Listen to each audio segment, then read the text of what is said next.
Hi guys, so today I'm going to be reading chapter 2 of the Babysitters Club, book 1, Christie's Great Idea. And so I just uploaded the first chapter yesterday, so yeah. So now I'm going to be reading chapter 2. So let me just go ahead and pull it out.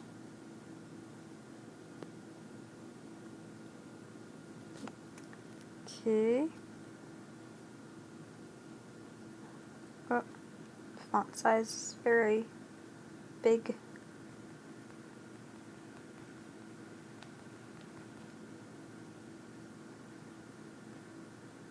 Oops. Okay, let me just... Okay, that's a lot better. Okay, so let's get started on chapter 2. Okay. After dinner that night, I went to my bedroom and shut my door. Then I sat down at my desk with a pad of paper and a sharpened pencil. I had 3 things to do: the composition on decorum, my homework, and some thinking about the Babysitters Club. I planned to do them in that order. Grosses first. I looked up decorum in my dictionary. It said conformity to social convention, propriety, see synonyms, at etiquette. I had to look up both propriety and etiquette before I got the picture. Then I understood. I'd been rude. Why hadn't Mr. Redmond just said so? It would have made things a lot simpler. So I wrote down some stuff about how being rude was distracting to other students and made Stony Brook Middle School look bad to visitors. I counted the words 98, so I added the end with a great big flourish and hoped for the best.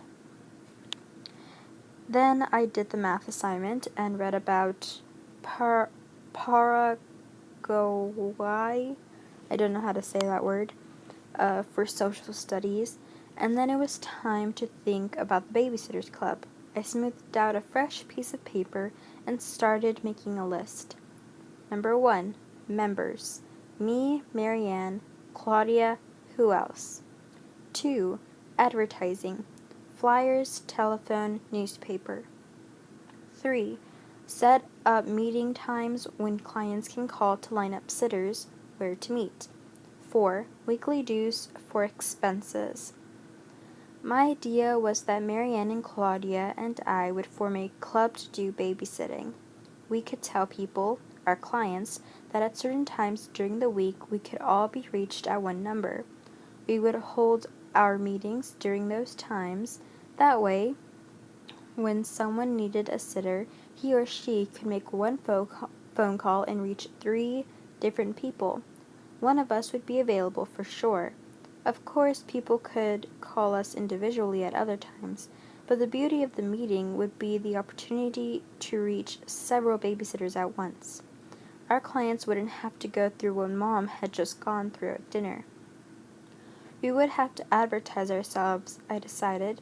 I was hoping Claudia would help us make up some flyers to stick in the mailboxes in our neighborhood. She'd be able to draw something really cute on our ads. I looked at my watch. It was 8:45, 15 more minutes before I was supposed to signal Marianne. I was getting edgy. I had such a terrific idea and I couldn't even pick up the phone like a normal human being to tell Marianne about it. Mr. Spear would just tell me I could see Marianne in school tomorrow. I sighed. Mom knocked on my door. I knew it was Mom because none of my brothers ever bother to knock. They just barge in. Come in, I called. Hi, sweetie, said Mom. She closed the door behind her and sat on the edge of my bed. How was school? Mom tries to spend a little time alone with each of us kids every day.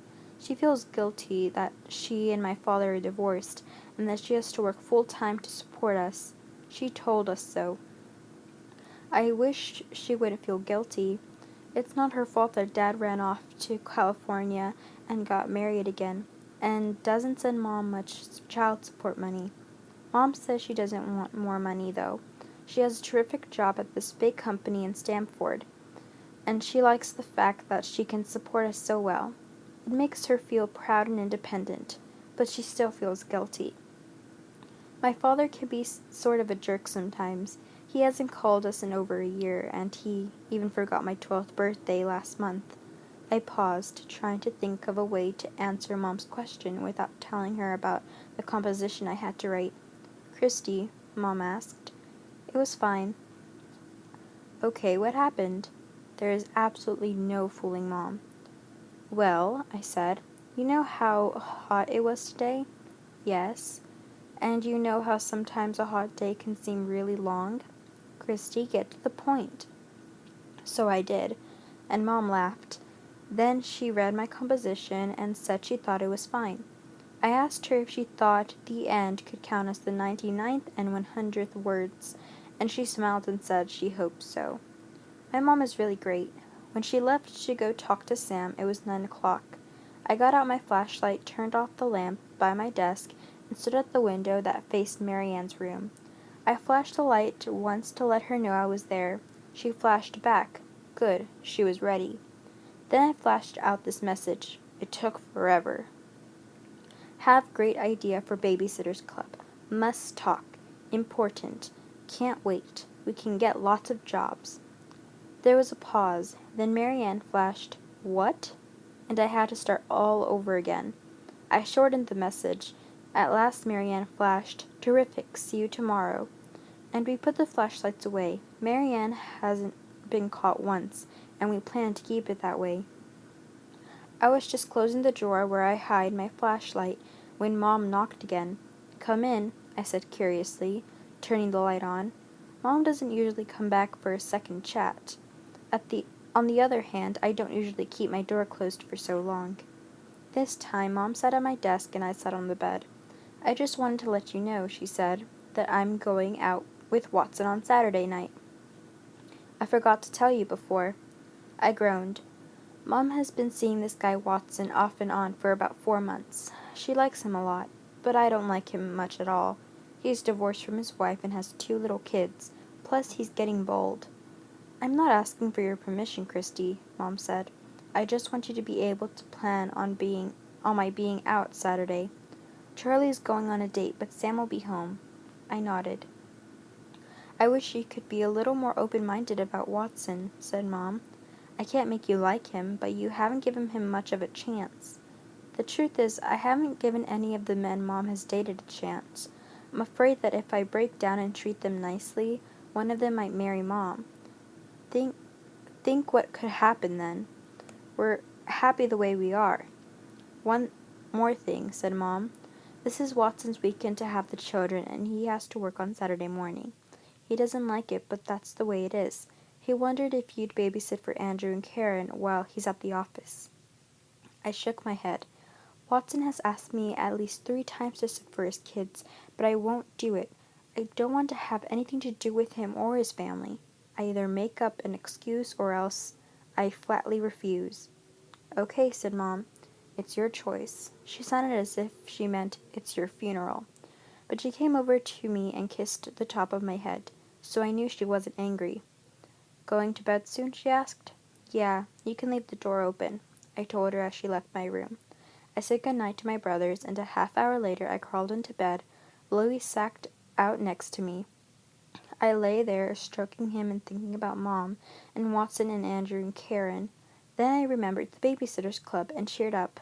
Tomorrow couldn't come fast enough. So that's the end of chapter 2, and then tomorrow I will post up and read chapter 3. So yeah, I really hope you guys enjoyed chapter 2 and getting a little more interested in the book. So yeah, I really hope you guys enjoyed this video, and I'll see you guys in the next one. Bye!